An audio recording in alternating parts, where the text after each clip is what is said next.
I think that I have said everything that I need to say. So the first speaker who is scheduled to speak is Amelia Womack. Amelia, are you here? Yes, I am, yes. Oh, there you are, great. So Amelia Womack has been deputy leader of the Green Party for 3 years. These years have seen her work right across the country, visiting hundreds of local campaigns, events and organisations, and she works to raise awareness of local issues while campaigning for change on a national level. She was elected in 2014 at the age of 29 while still a member of the Young Greens, and she's used her platform to highlight problems affecting young people, from tuition fees to 0 hours contracts. She holds a BSc in environmental biology and MSc in environmental technology. She works across a whole range of social and environmental issues. Over to you, Amelia. Thank you so much. And what a powerful time to be coming together on this issue. We know that politics is currently not representing people. We know that one vote doesn't equal one vote in many ways, because it's simply marginal seats that get to decide the outcome of an election. When we saw the EU referendum, people said that it was a kickback against the broken kind of politics. I do feel like I agree with that. I'm here in Newport in South Wales, where so many people have been failed by politics. We live in an ultra safe seat that has actually been moved into a marginal seat as a result of the death of our MP, Paul Flynn, a few years ago. Maybe that will mean that we get more attention now. And that's the sad reality of politics. That's the sad reality of the first past the post voting system that leaves communities behind and means that we don't have the kind of diversity as well in politics that we so desperately need. The system of first past the post means that effectively that we will usually elect the parliament we elected before, with a handful of seats changing. Those seats are the ones that decide the result. But it means that we also elect the parliament before in terms of diversity. I often get asked or said, well, it's often said of me that I don't look like a politician. And it frustrates me, because what the hell does a politician look like? But we all know that we have a vision of what a politician looks like. It's an older white man, possibly near a retirement age, and it doesn't represent the diversity of this country. It's not younger women, it's not people of colour, it's not disabled people. And when we look at Parliament at the moment, it isn't representative of diversity. When we look at councils at the moment, it's not representative of diversity, and especially not the diversity of the communities that they claim to represent. If we change our voting system, we can radically transform how we elect representatives, meaning that we do have a stronger, more diverse system. I would first like to highlight from a Green perspective how first past the post does fail political parties. In 2000, so I've been deputy leader since 2014, and in the 2015 general election, the Green Party got over 1 million votes for the first time, increasing our vote share, and we got 1 MP. Admittedly, Caroline does do the work of more than 1 MP, but our vote share wasn't indifferent to the SNP, who got 1.4%, 1.6%, and 56 MPs. Could I say that Caroline does the work of 56 MPs? Maybe not quite, but she does a lot of work. In the last general election in 2019, the Green Party increased their vote share by the same increase as the Conservative Party. We maintained our 1 MP, while the Conservative Party got the balance of power, with seats changing hands in those red wall areas, meaning that, again, a handful of people decided that result. We need to be exposing not just a broken, there's broken politics, there's our broken electoral system. The only system in the world more antiquated is that of the Vatican. And of course, when they release their results, they announce it with white smoke. If we are going to ensure that we have strong politics, diverse politics, ensure that women, people of colour, disabled people, LGBTIQA+ people, working class people are represented, we need to have a proportional system across the UK for our parliamentary elections and, of course, a fully elected House of Lords. Let's not forget that we have other ways. For anybody who's just come in, we were right in the middle of Amelia Womack's presentation, but unfortunately something's happened to her Wi-Fi. So hopefully we'll be able to hear from her again. And I would like to invite now our next speaker, Hannah Barham-Brown, to sort of take the floor. I'll just introduce Hannah first. She's Deputy Leader of the Women's Equality Party. She's also a GP registrar. She lives in Selby. She's a council member of the British Medical Association and a disability rights campaigner. She's also an ambassador of various organisations, MyAFK, the Eve Appeal, the Good Grief Trust, and the UK Design Council, and a role model for the Lightyear Foundation. And as if that wasn't enough, she's also been named as one of the Health Service Journal's 100 most influential people in health, as well as being on the Shaw Trust's power lists of 2018, 2019, and 2020. And this makes her one of the 100 most influential disabled people in the UK. Hannah, welcome. Thank you. It's really lovely to be here. I've been a big fan of Make Votes Matter for a number of years now, and I have a particular soft spot for you all after you ran a fantastic hustings for the North Yorkshire Police, Fire and Crime Commissioner election back in November, for which I was a candidate. So thank you very much for that. It was I'm allowed to say it was my favourite hustings of the campaign, right? Just don't tell the others I said that. It's totally fine. So I'm obviously one of the deputy leaders for the Women's Equality Party. And so we've always been very keen on bringing in proportional representation because we know that the current system, first past the post, does perpetuate inequalities across politics for women and for other marginalised groups. So at the moment, we have 34% of MPs are female. And we know that proportional representation is better at electing women. If you look at council level, you're looking at about 35% of councils. Until the recent election, one of the councils in North Yorkshire, Craven, near where I live, had 13% female councillors. We have so much work to do to try and improve our politics and make it more representative. And I was horrified recently, for obvious reasons, when I saw that the election bill was trying to push through changes to the mayoral and PCC, Police Crime Commissioner elections, to make them first past the post, taking it away from a proportional system.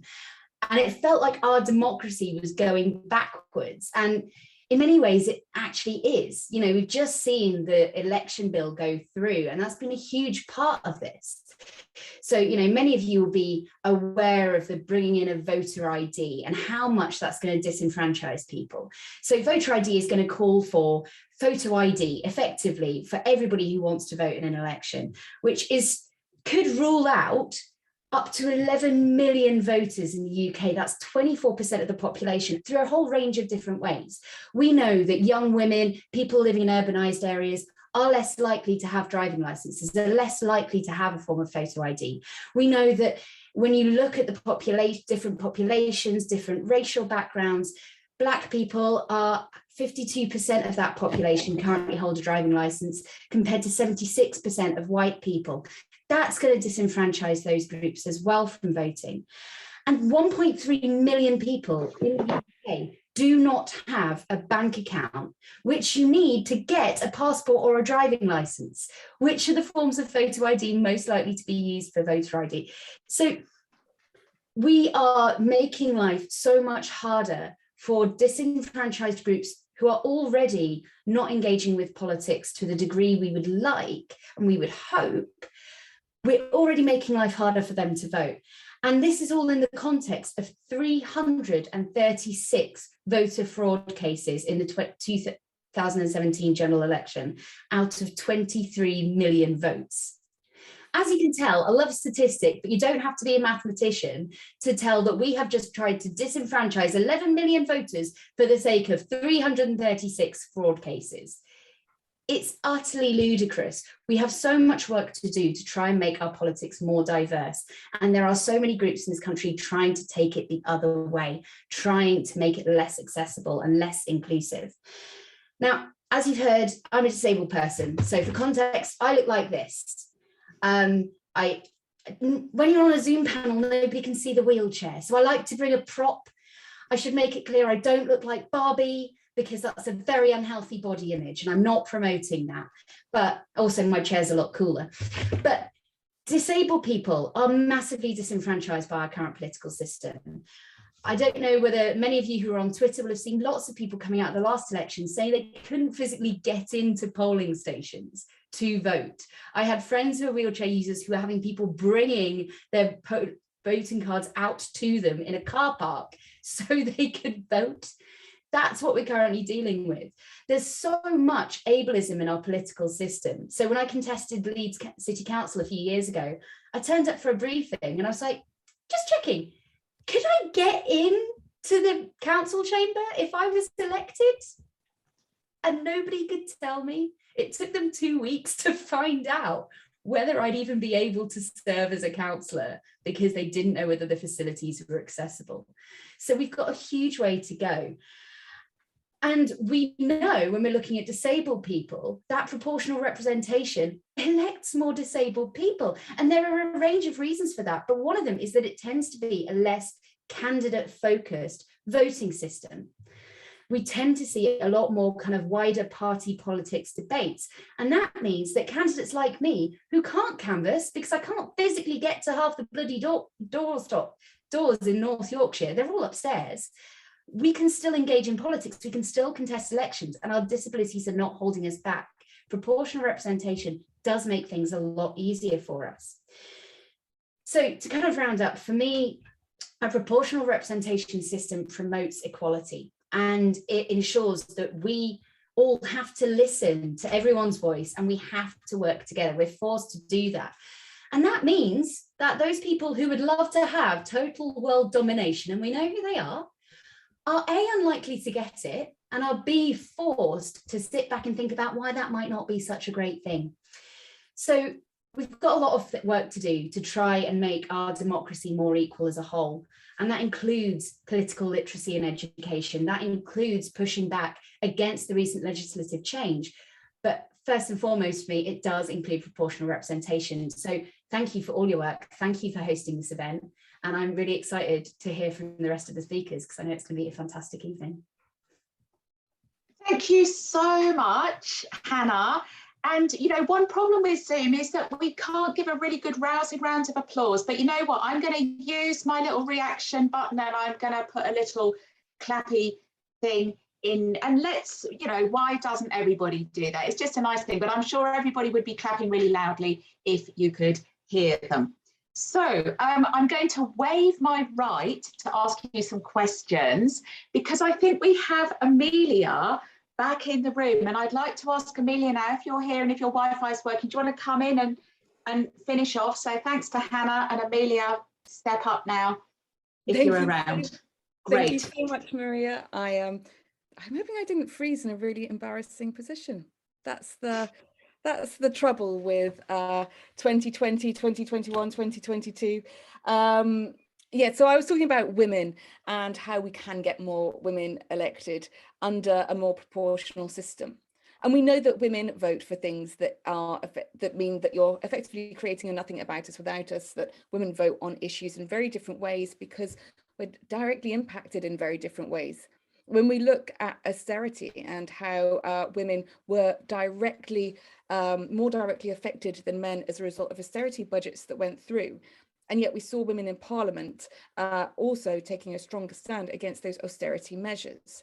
We need to be ensuring that that diversity is there for so many reasons, to ensure a sharper conversation, Do you remember when they talked about the tampon tax and no one could suddenly say the word tampon? Because you had a room full of men who probably never really had to in their lives. But also, so you get better diversity, you get better diversity of people, but you also get better diversity of thought as well. And we can't, as Deputy Leader of the Green Party, it would be wrong for me to leave tonight without talking about the impacts on the environment that a more proportional system has.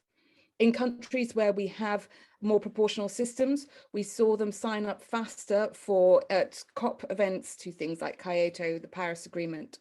We know that they have put things like solar panels, other renewable energy in place twice as quickly as countries with first past the post. And we know that they are currently reducing their carbon emissions 4 times faster than first past the post countries.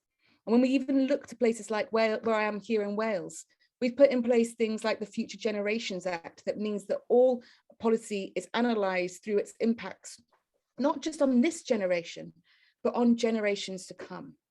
Diversity of thought is important. It means that people feel more engaged in politics. It means that when we have a proportional system, that people feel empowered to engage because they know that their voice and their vote will count. So for better diversity, for women, for the environment, we need this system. And it's by coming together at events like these, and not just coming together for events. I often talk about that phrase, keep calm and carry on, because I find it such a frustrating phrase, and it was on everything for a while, from cards to mugs to cushions, it was everywhere, because I'd much rather get angry and get organised. And right now, looking at the system, we should be pretty angry. And I'm glad to be at this event to ensure that we are getting organised. Well, Amelia, thank you so much. And I'm so glad that you were able to get back in and finish off, because that was absolutely great. So again, I'm going to show a little love with my yellow hand here. And if everybody would like to do the same, that's great. But yeah, thank you. And I really hope that you will be around at the end for loads of questions. Once again, I'm going to waive my right to ask you questions because I think we need to move it on. So thank you so much to Amelia.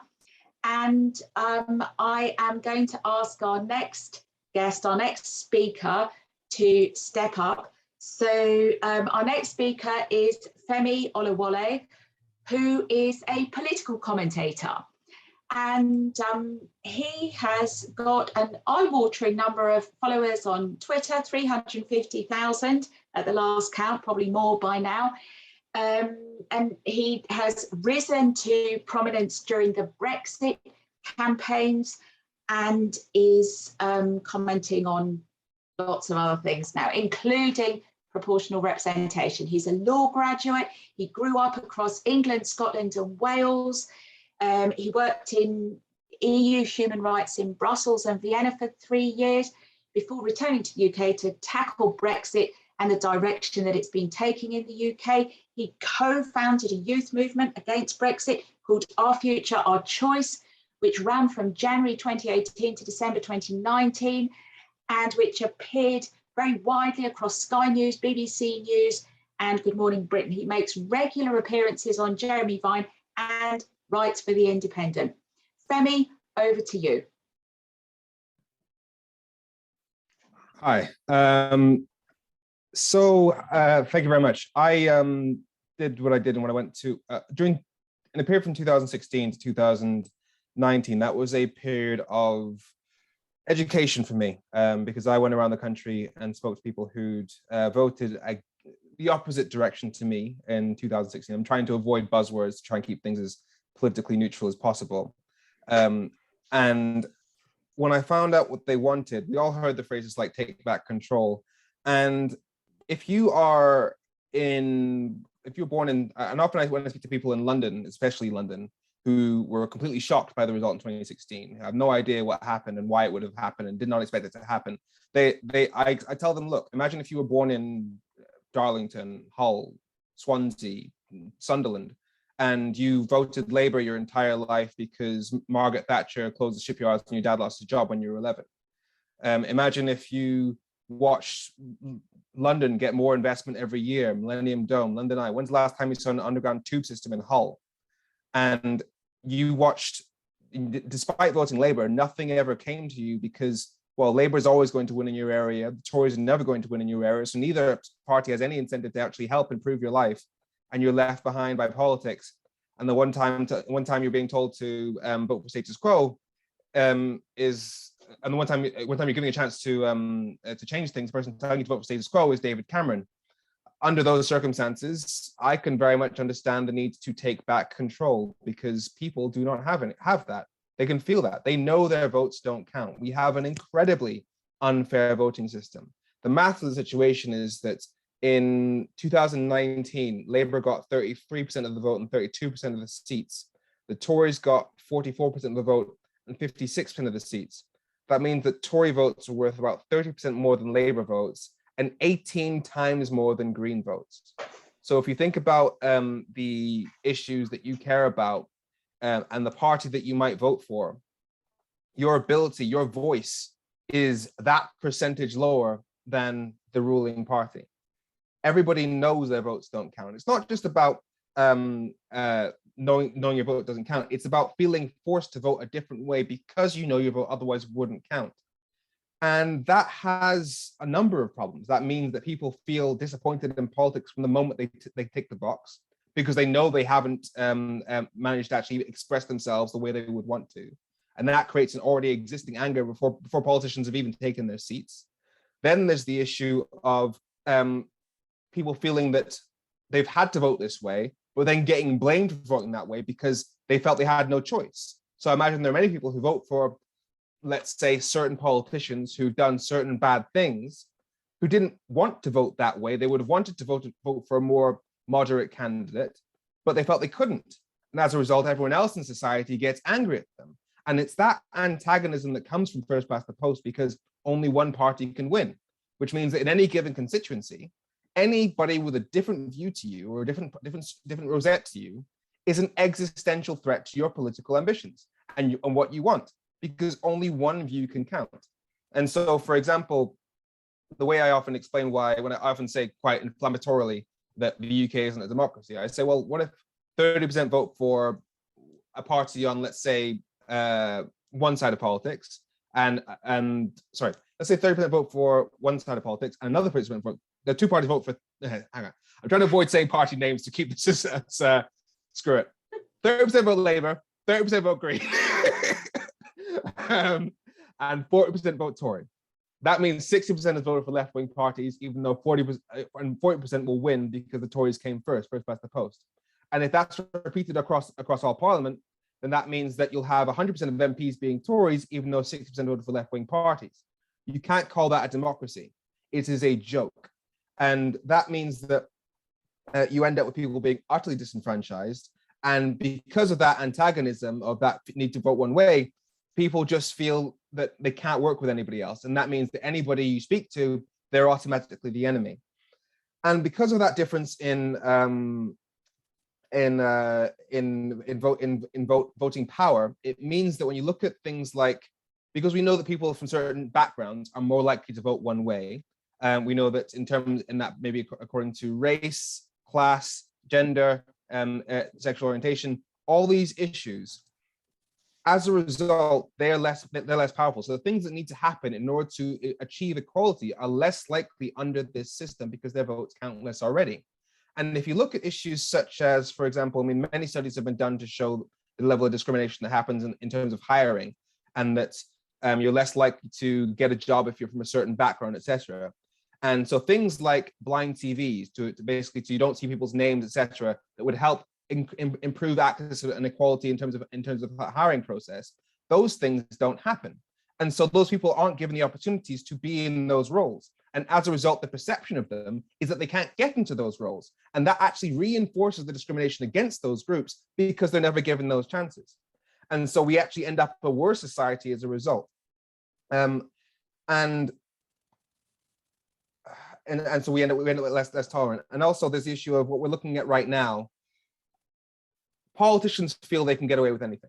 They feel they can get away with anything. And the reason they feel they can get away with anything because they know that, well, I can do whatever I want and stroll right back into Parliament in 5 years' time because my constituency has always voted one way. So I can make out with my colleague in my office during lockdown. I can flick to a certain website while sitting in the House of Parliament and feel completely untouchable because, probably poor choice of words, because I know that my seat is safe. And that is a problem. If people want actual accountability, we need to change the voting system. But there is hope. As Martin Luther King once said, the arc of the moral universe is long, but it bends towards justice. Because, as I often say, the majority of the country votes for parties to the left of the ruling party, more progressively than the ruling party, and has done consistently in every single election other than 3 since the Second World War, eventually parties will realize they have to work together to achieve that, and in order to change the voting system. So there is hope this will actually change, but we need to work to make it happen. Thank you.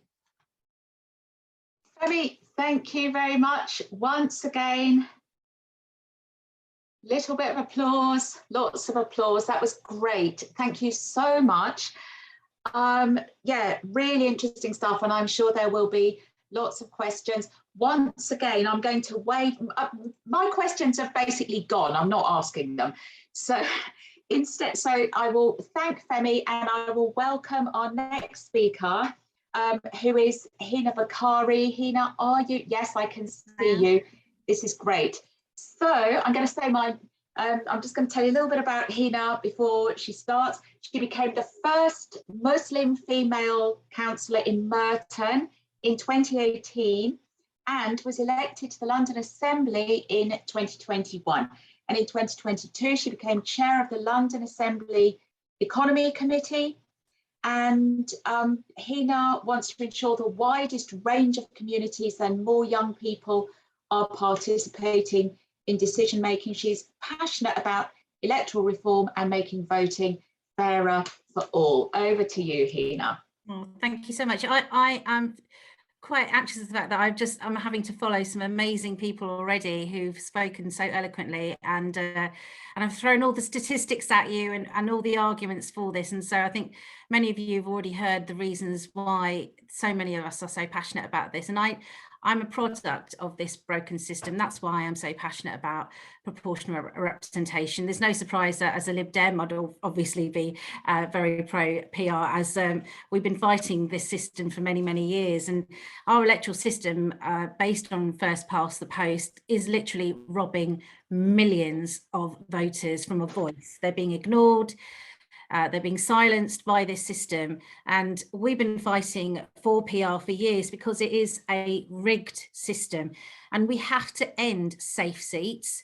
We have to end these huge, massive majorities that are on less than 50% of the vote, and we have to end this system where it allows an MP to have a job for life.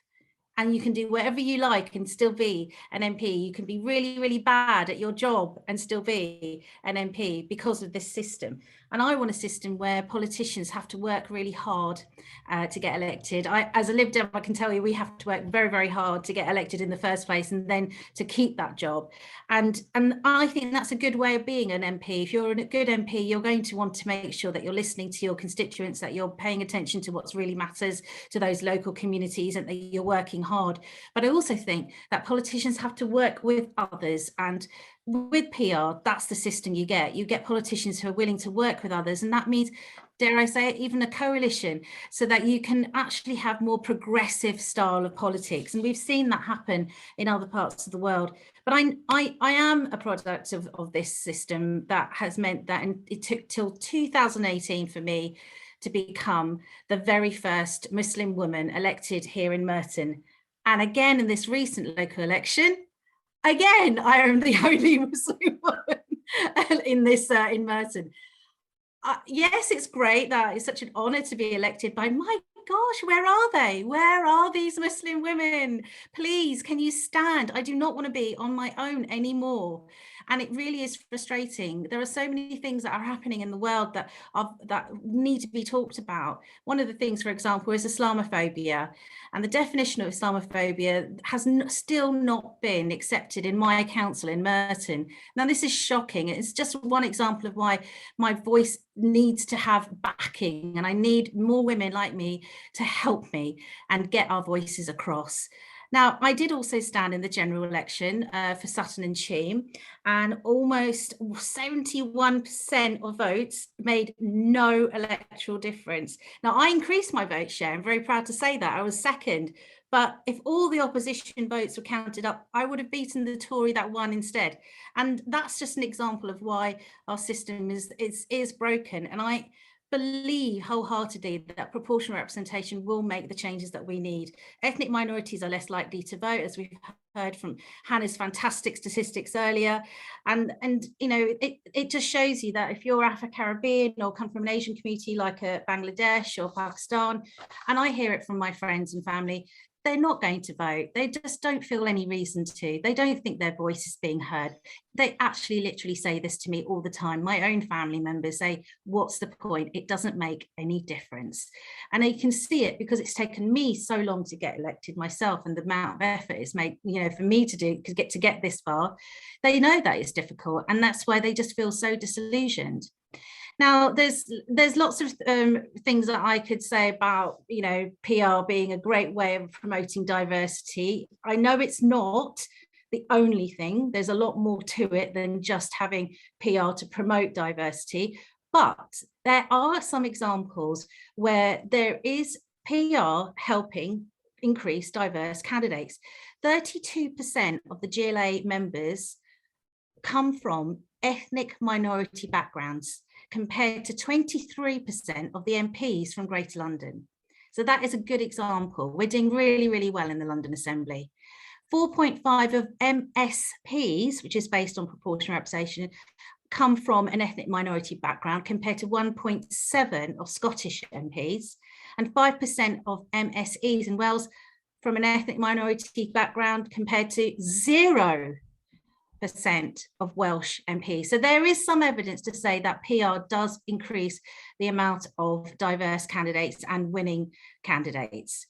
Now, we've mentioned this before already. Some of our panelists have mentioned voter ID. Currently, that's a massive issue for ethnic minorities.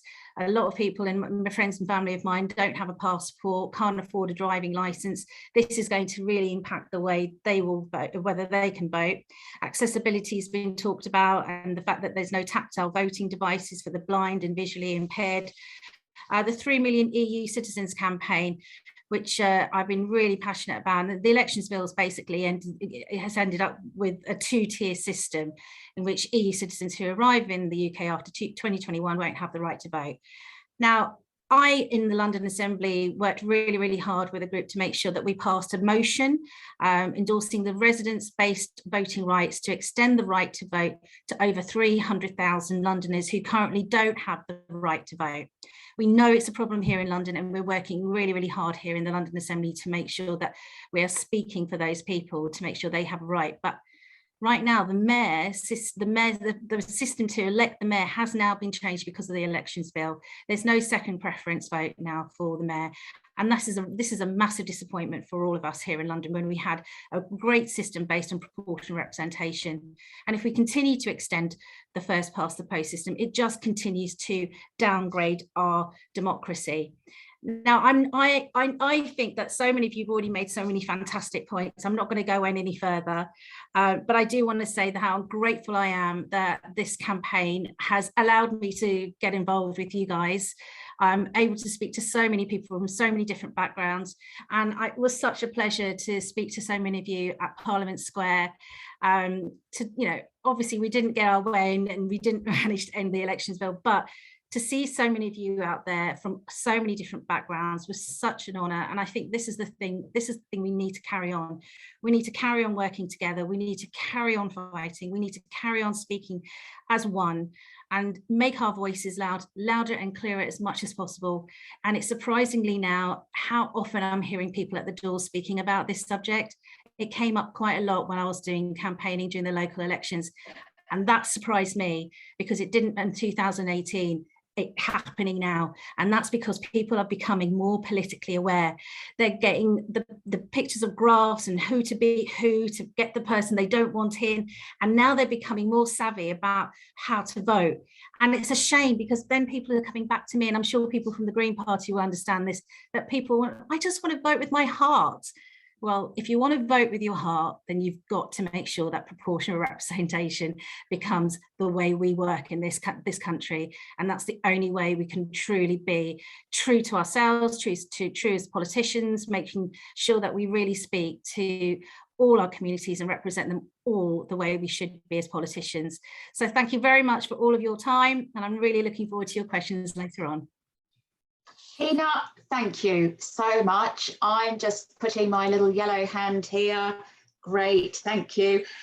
Yeah, it was great. And you did manage to get a few statistics in there, didn't you, about the representation of ethnic minorities under proportional representation. So that was great.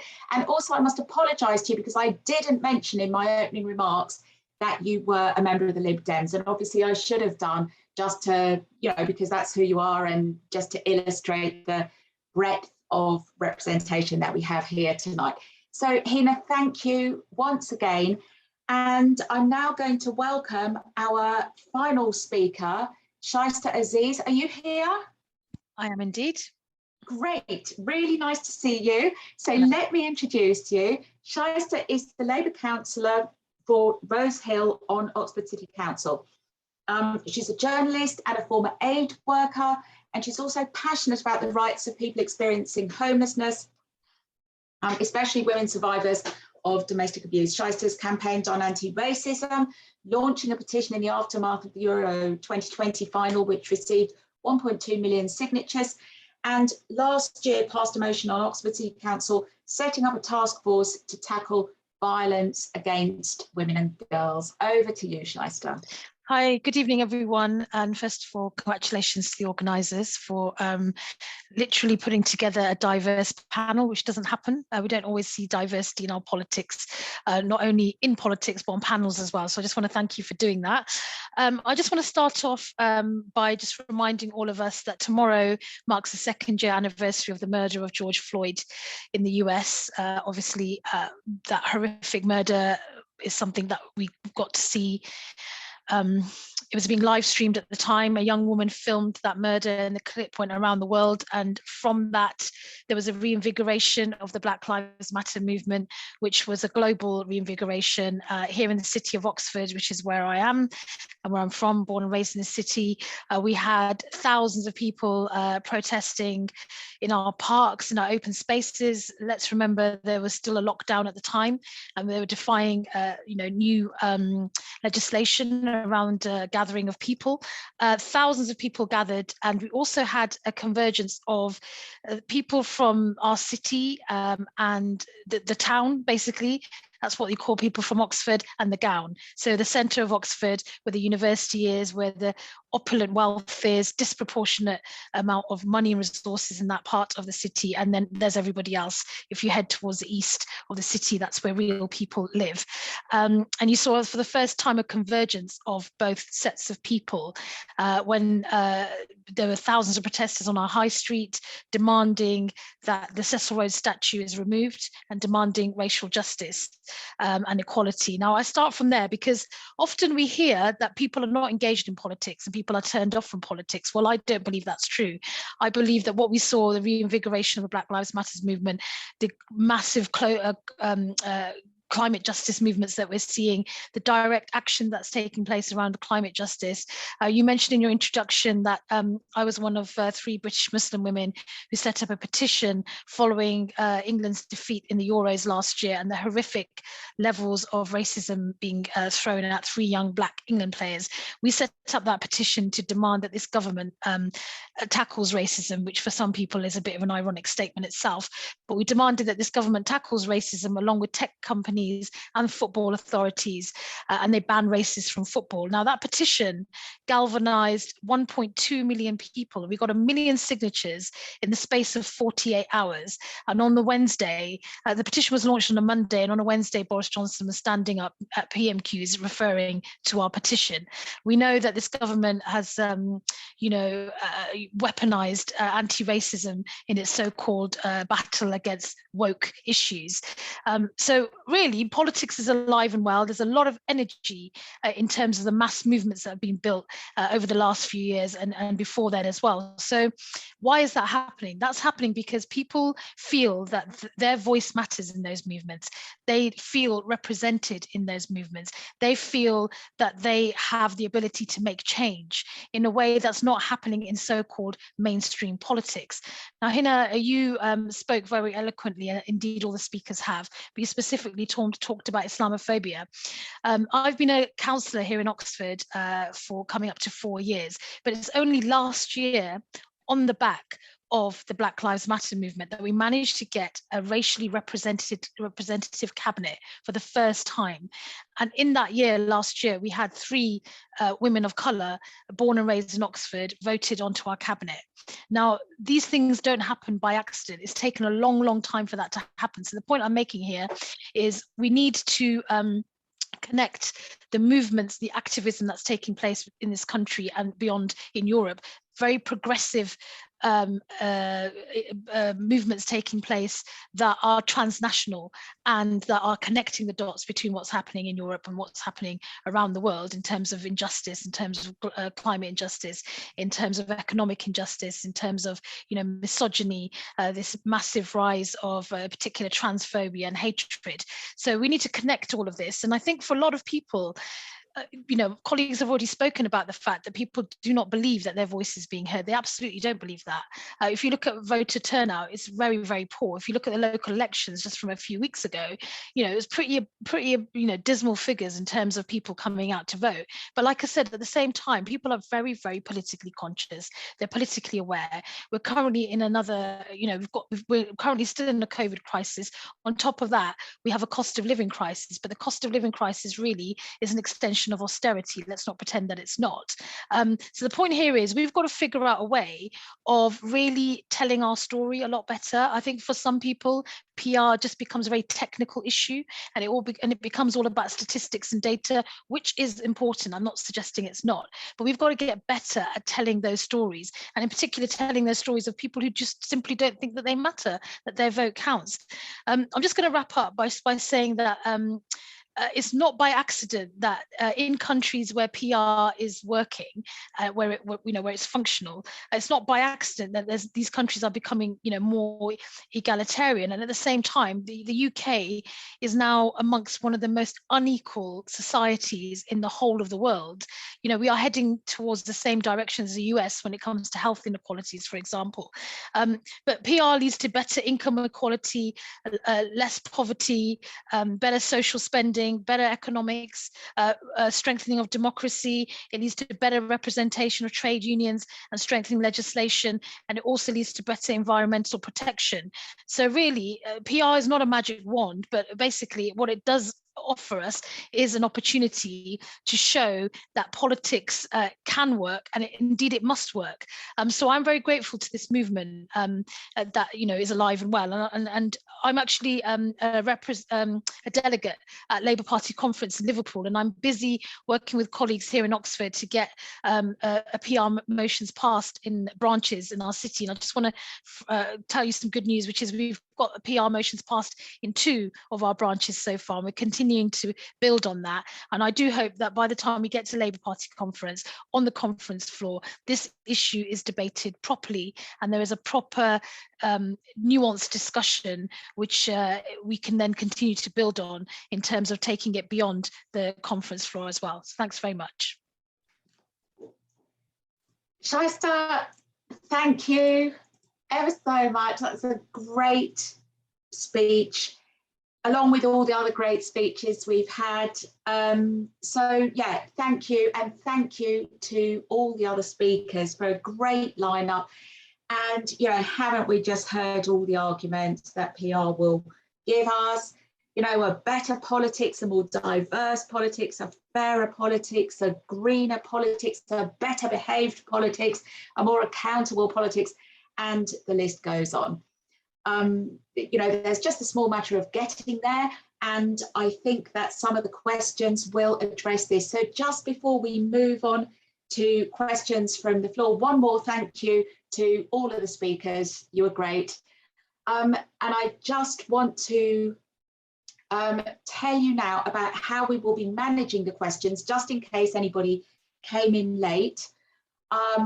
We will only be taking questions that have been put in the chat. So the yellow raised hands won't work here. It's all from the chat. And I am being fed questions from the chat by the MVM colleagues. And so what I will do is I will call upon various people whose questions have been fed to me. I will ask you to ask the question, and if you don't show up very shortly, then I will ask the question myself. If you want to direct your question to a specific, to a particular speaker, then please do so, because it will sort of speed things up a bit.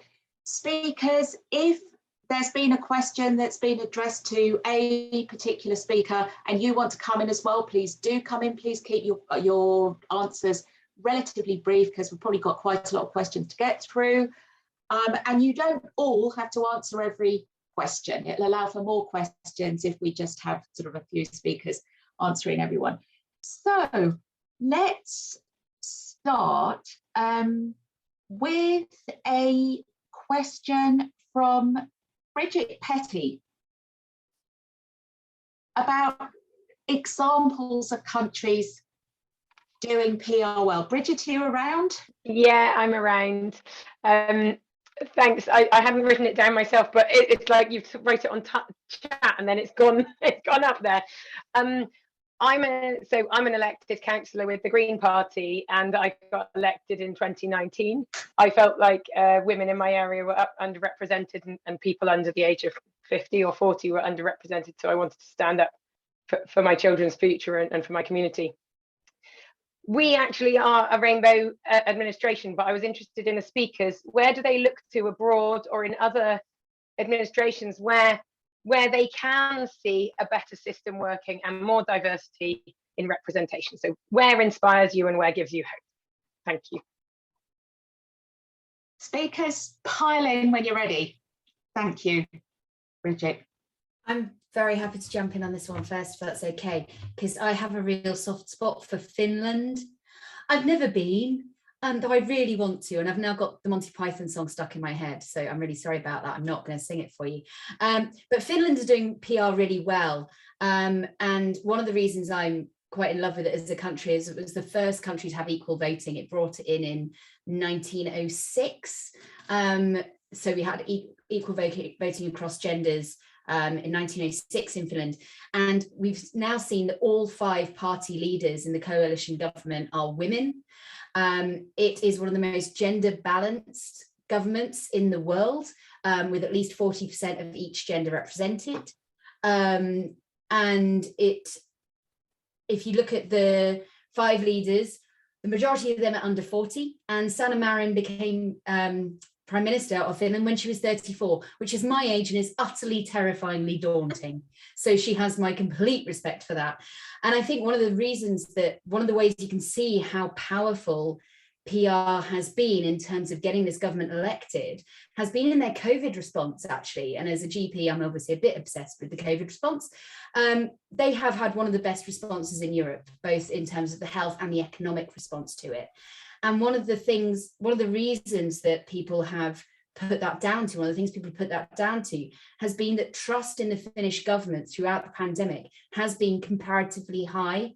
If you look at trust of populations towards their government in other countries across Europe, Finland has consistently the highest ratings for that. So people have listened to the advice, people have taken on the apps, people have actually come together as a community and worked through the pandemic.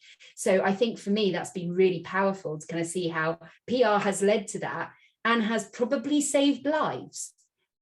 It doesn't get much better than that. So yay, Finland, I say. Thank you. I'd like to come in very quickly. Yeah.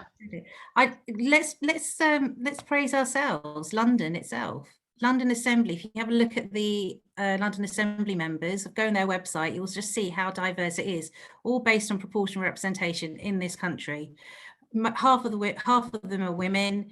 We have a mixture of ages and sexuality and all sorts of backgrounds, all sorts of areas and backgrounds and experiences. It's one of the most wonderful experiences for me to be able to work in such a diverse area, in terms of politics. It's very rare to see, and to walk into the London Assembly and to know that I'm working with people from such a diverse amount of backgrounds is a real honour. So, let's big up London as well, because they're doing it right here at the moment. Let's not lose it as well, because that's the problem. It's very close to being lost if we are not careful. Thank you, Hina. Anybody else, or shall I move on to another question? I was also going to say Finland. Oh, go on then, Amelia. I was also going to say Finland, so I felt like it was going to go all Eurovision, and I'd have to be like, my 12 points also going to Finland. Okay, thank you. So I think Finland is the winner, with London the sort of runner-up here, although it's a rather small sample, so we probably shouldn't say that at all. Okay, I would like to ask Andy McGregor now to ask a question about PR as a doorstep issue. Yeah, it wasn't bad. You know what? I think it's more a statement, really. I think we need to amplify the fact that PR is a doorstep issue already, don't we? So many people complain about the fact that votes don't count, they make no difference, what's the point, etc., etc. But I think alongside that, we need to also make it even more of an issue. So it needs to be ranked alongside all the other really pressing things. Obviously, there's huge things that people are going to be concerned about on the doorstep. And perhaps one way we can do that is support councils for PR. There was another meeting last night with similar attendance, actually. It's all really positive stuff. And that was all about encouraging councils to pass the motion in favour of PR. And perhaps if we could do that, who knows, maybe we could have, I don't know, council-sponsored education drives for, to explain what PR means, because that obviously the education is really important. But yeah, I think the point was already made that it's about buzzwords on the doorstep, isn't it? And that's really important. Oh, and are we reaching out to other organisations like Operation Black Vote? I don't know if anyone's got any feedback on that, but there's a specific question. I'll stop now. Yeah, I think that's a little suite of questions. Who'd like to come forward on this one? Thank you, Andy. I want to come into that as well, actually. I don't want to take over, but I just mentioned that earlier about the doorstep because it has actually been coming up. My reasoning for it is obviously we are in a situation right now in local elections where we were using national messaging in our local elections and using graphs in our local elections that were based on national issues. And therefore the conversations at the door were, how do I vote for a party that will make a message clearer? Do you see where I'm going with this? And it was really disappointing for so many people where they were finding themselves having to not vote for a party they wanted to vote for to make sure that message was heard. And I think that's the thing that's really interesting. And I didn't have that experience in the last local election in 2018, and it definitely was the experience this time around. And I do firmly believe that there needs to be more of a conversation with people generally. And I think there is now quite a few councils who've now started the process of getting a motion for PR. And it's happened already in a few councils I know of, and it's going to be happening quite a few in the future. I think there's going to be a wave. There's going to be a massive wave of PR motions coming through very, very shortly. And it will get the conversation going. People are going to start talking about it. And you never know, even with with your friends and family over a cup of tea and a cake, it might even turn up to be a conversation there. And that's when you know we've made it. We've got that message across. Hina, thank you. Does anyone, do any of the other panelists want to? Yeah, I'd just like to come in quickly just to say that I, pretty much on the doorstep every weekend. And I think that you know, the level of people's understanding of what's going on and what needs to happen and how things need to change is vastly underestimated by politicians across the country at all level, be it, you know, MPs or, you know, council leaders or, you know, councillors. And I think people understand that this system is broken and they want their voices to be heard, and they're also quite fed up of being taken for granted as well.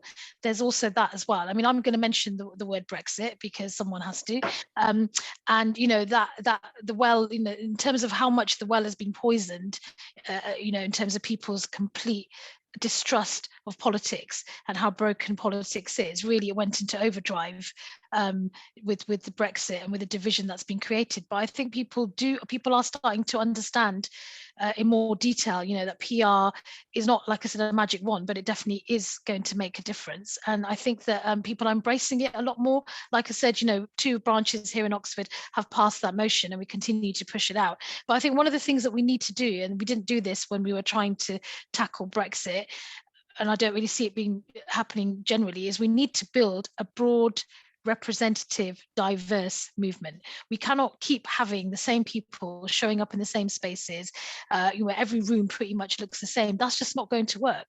As I said, if you look at the activist movements and you look at the level of energy in those spaces, those spaces are so diverse. People from all backgrounds are there. But when we're doing so-called mainstream politics, that evaporates.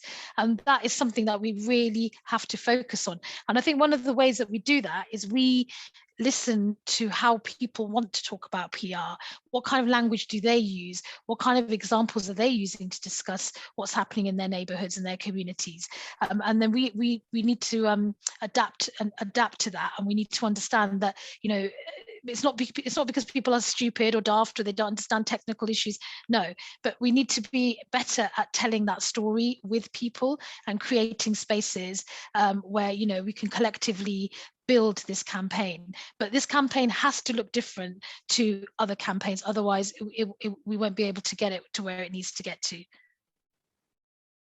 Thank you, Shaista. Amelia, I'll just bring you in quickly.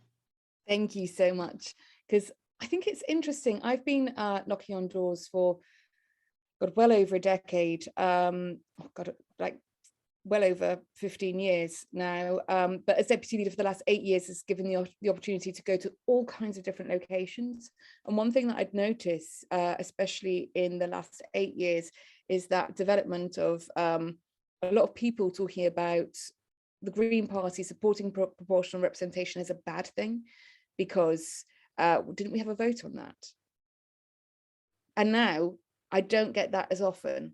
And so I think there's been a real step change in people's understanding that AV, I think there's still an argument to be won that AV isn't PR and that we're looking for a better system. And I think that is linked to a lot of the grassroots work that's been happening, that there has been a slight shift in public consciousness.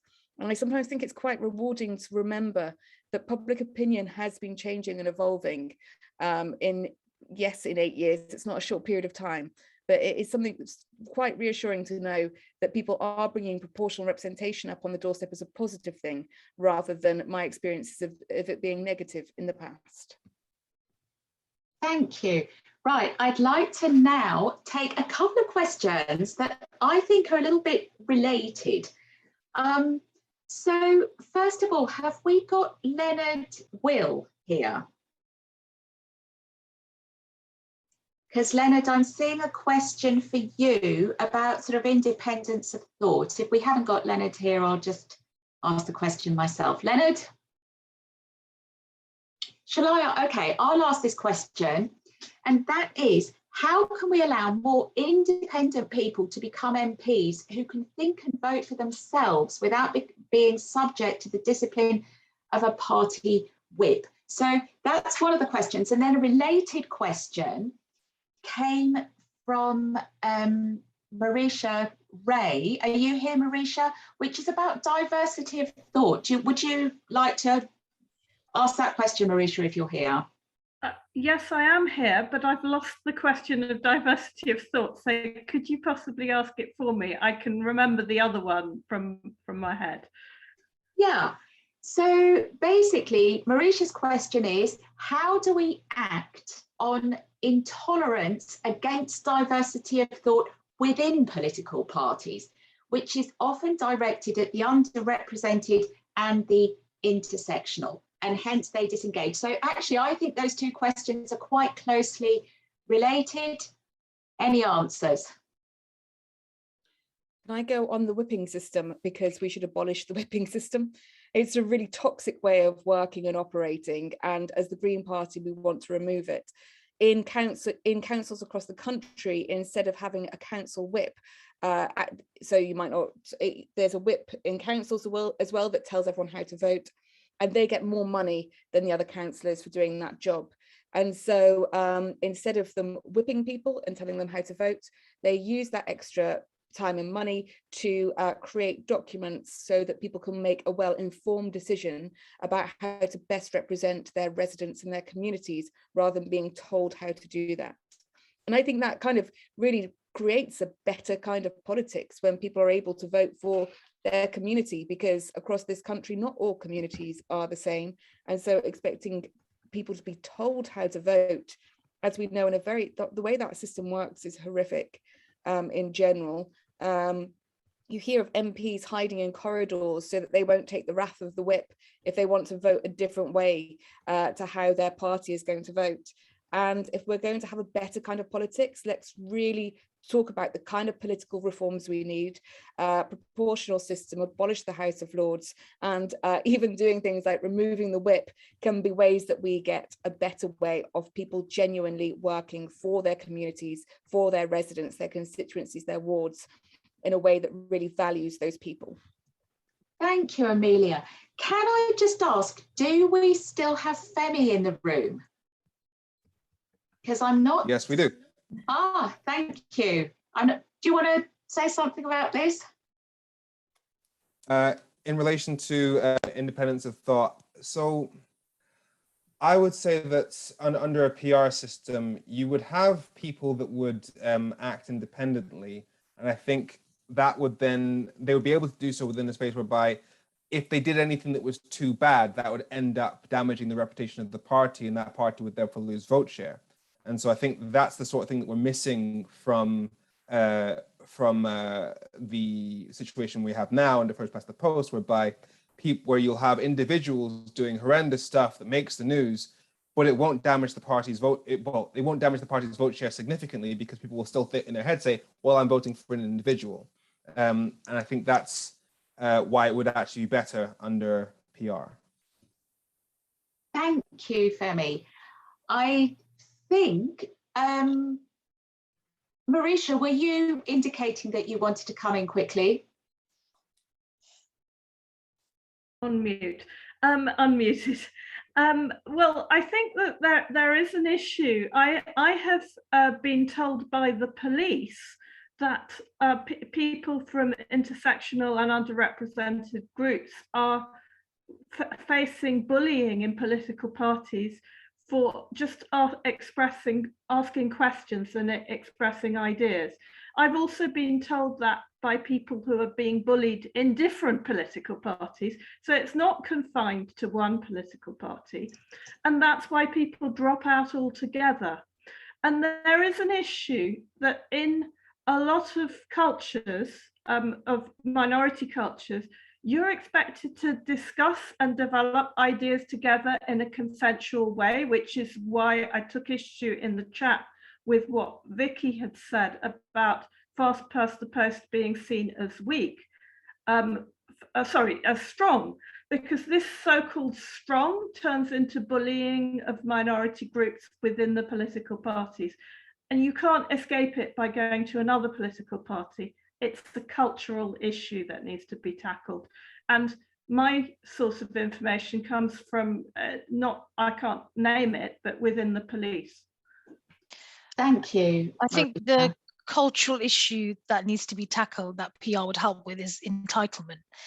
There are people in our political system who believe that they have full entitlement to stay there forever and ever and ever, and that's actually people across the political spectrum, not just one group of people. And I also think we need, quite frankly, a better type of we need a better type of representative of democracy. Notes that I'm not using the word politician, because I think there are plenty of people who've almost been groomed through a system which is for the elite and for a very small minority of people, to then go into Westminster, which is overwhelmingly for a very small minority of people who also are very elite. I'm not saying that about every single representative in Westminster, but overwhelmingly that is what's there, which is why we have what we have.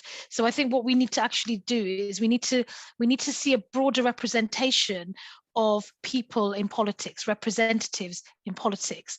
There are plenty of amazing people doing politics. People running food banks, for example, pretty much de facto welfare state that's been taking place over, all these years of austerity. Up and down the country, we saw it during COVID. We saw a huge army of volunteers come out and, make sure people are being fed, clothed, providing mental health support. Now, just to be very clear, I'm not advocating that volunteers do that. We need a properly funded welfare state that's going to take care of people, in the way that they need to be taken care of. But my point here is politics is being done every single day to people. It's dehumanizing them and creating havoc. At the same time, politics is being done by people in very different ways to how politicians are doing politics. And I think we need to find a way to sort of bring that into this PR movement as well, and recognize that as well. And I'll just finish up on saying that in relation to intolerance and diversity of thought and whipping and everything else, the phrase that's coming to mind is speak the truth even if your voice shakes. But for people to be able to do that, they need everyone else's support. They need backup, because we are living in grotesquely hostile times, where this government is busy manufacturing a culture war that is becoming more and more hideous by the day. And it means people are left more and more vulnerable when they are speaking the truth, and especially those people who do not have the same platform as some of us here do. So I think we also need to be really aware of that as well. Thank you. Can I got one very final comment? Yeah. There are very clear examples of bullying in Parliament, and there was one MP who specifically said that if he didn't follow the line, his local schools wouldn't be funded, which is why he crossed over to the Labour Party. So there are very clear examples of it. But I also wanted to mention local politics, and that's a really interesting area where it's not necessarily bullying that I'm worried about, but it is that independence of thought and having councillors represent their communities the way they should be represented. And it's a real shame that in lots of councils you'll see that hands go up, and what ends up happening is that all the one party all look around and say, okay, oh yeah, I've got to vote that way because they're all doing the same thing, and not actually thinking for themselves, is this actually the right decision for the people that I represent in my community? Is this what they want me to do? And that's really, really poor. We really need to have local politics just as really representing the people that they're supposed to represent, and not just following what the party line is or what the party group's telling them to do. And I think there's a real good example of where independence of thought is vital. Local politics is a real classic example of where we do need to have that independence of thought in our local councillors. That's quite controversial, because I think some people might disagree with that, but there are lots of people who believe that too. Thank you, Hina. Hannah, I can see your hands up as well. This is a very popular question. Thank you. It is. And I just wanted to take a couple of minutes to reflect on it and listen to everyone else, because they made some fantastic points. I think we need to kind of acknowledge that what happens inside parties often is a reflection of what's happening at the wider, higher political level. What is happening inside Parliament? What behaviours are we seeing perpetrated by those who have the most power? At the moment, there are 56 MPs who are being investigated for sexual misconduct in our Parliament right now. That's more than we have women of colour MPs, LGBTQIA MPs, disabled MPs, or MPs representing Wales. So we have to look at the behaviour of our senior elected politicians when we're talking about this. We have to discuss the fact that there is misogyny in Parliament, and discuss the fact that when young people are going into politics and working for MPs who may well be perpetrating these behaviours, that is going to put them off continuing in a political career. That is going to reduce the diversity of thought we have going into politics at very basic levels. And I think on a party level, we have to acknowledge that if you if we have a PR system which is less candidate focused, arguably, it takes away the very, very toxic nature we see in quite a few of the political parties of, I'm not going to listen to that person as much because they're unlikely to get elected compared to this person.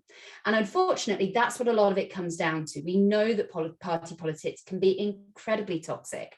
And so I think we need to acknowledge the fact that, yes, PR will potentially make a big difference to this across the political spectrum, but we also need to look at ourselves as organizations and go, right, how are we representative at all levels?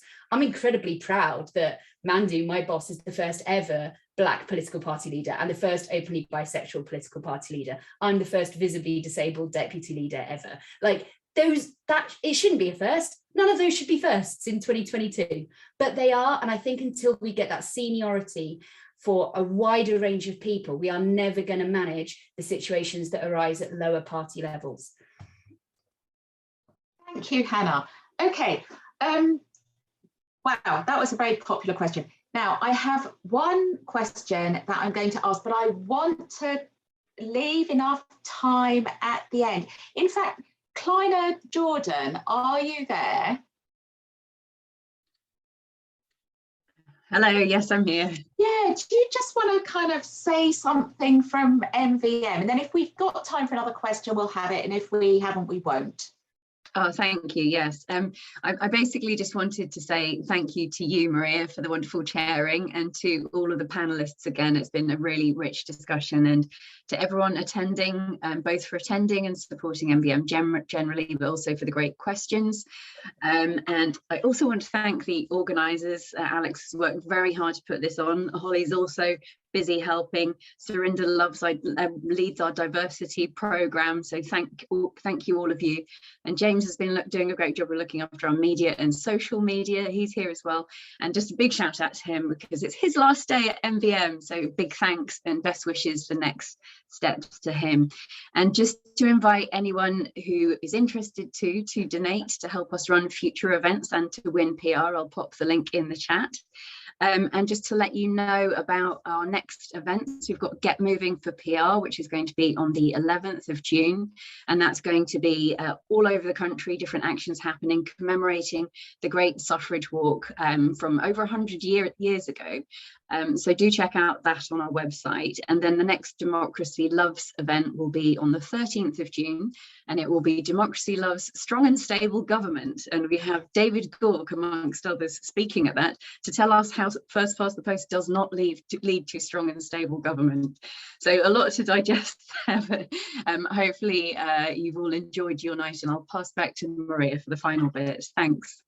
Thank you so much, Kleiner. Great to hear from you. And thank you for leaving us 9 minutes for one final question.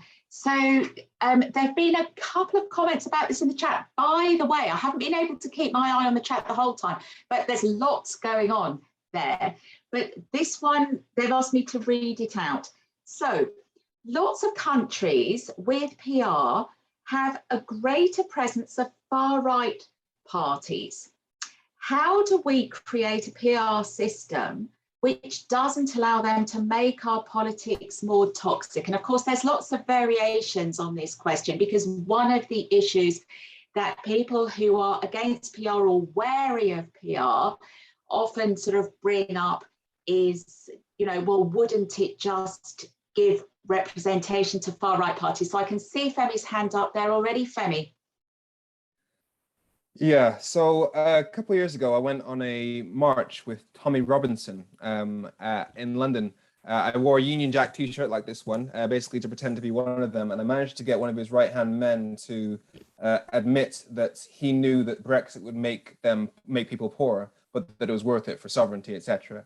And I think that's the sort of thing that we need, because if you have an unfair voting system in order to keep the extreme parties out of Parliament, you then just basically make them shift onto places where they aren't able to talk themselves out of existence.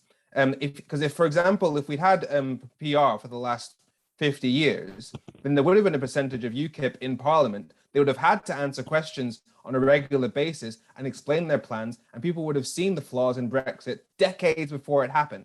and we would not have left the EU. Not to mention the entire narrative around taking back control is built on the idea that people feel their votes don't count.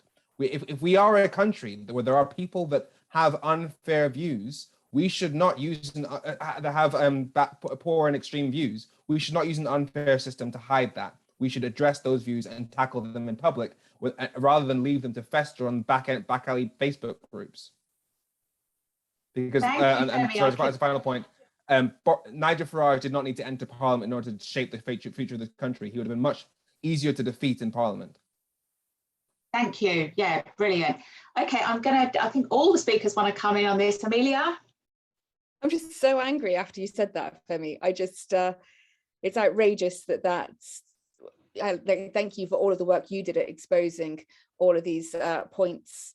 And I want to back what Femi said, while also saying that we can't hide behind a broken political system to tackle this. We have to win the argument. We have to celebrate migration. We have to celebrate all of these issues that have been brought in this toxic world and beat those people at their own game. We need to reform the press. I know that I've talked about reform in politics, but let's talk about press reform as well. The toxicity of our press has allowed some of those members of the right wing to get away with effectively, is it going too far to say murder? I will let you decide that.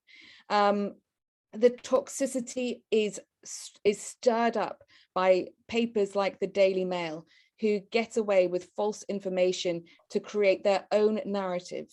We also see that within political parties themselves, that so I've not been in another political party, but I look at the Conservatives and I look at Labour, and there is more than one political party in that party.